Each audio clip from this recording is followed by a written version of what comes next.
How to send email in Yahoo Mail. Hello everyone, welcome back to our channel. So let's dive right in without wasting any time. Also make sure to watch this video till the end. So first of all, open up Yahoo Mail on your device. It can be through the app or browser.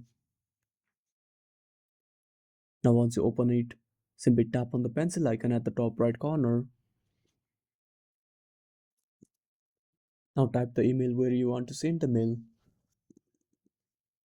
Now scroll down. Now add your subject. Now enter your mail. If you want to attach files, simply tap on the gallery or attach icon at the bottom menu. Now give the permissions, then select the file, then tap on attach at the top right corner. Now simply tap on send, and that's it. Thanks for watching. Make sure to subscribe our channel and hit the bell icon. See you in the next video.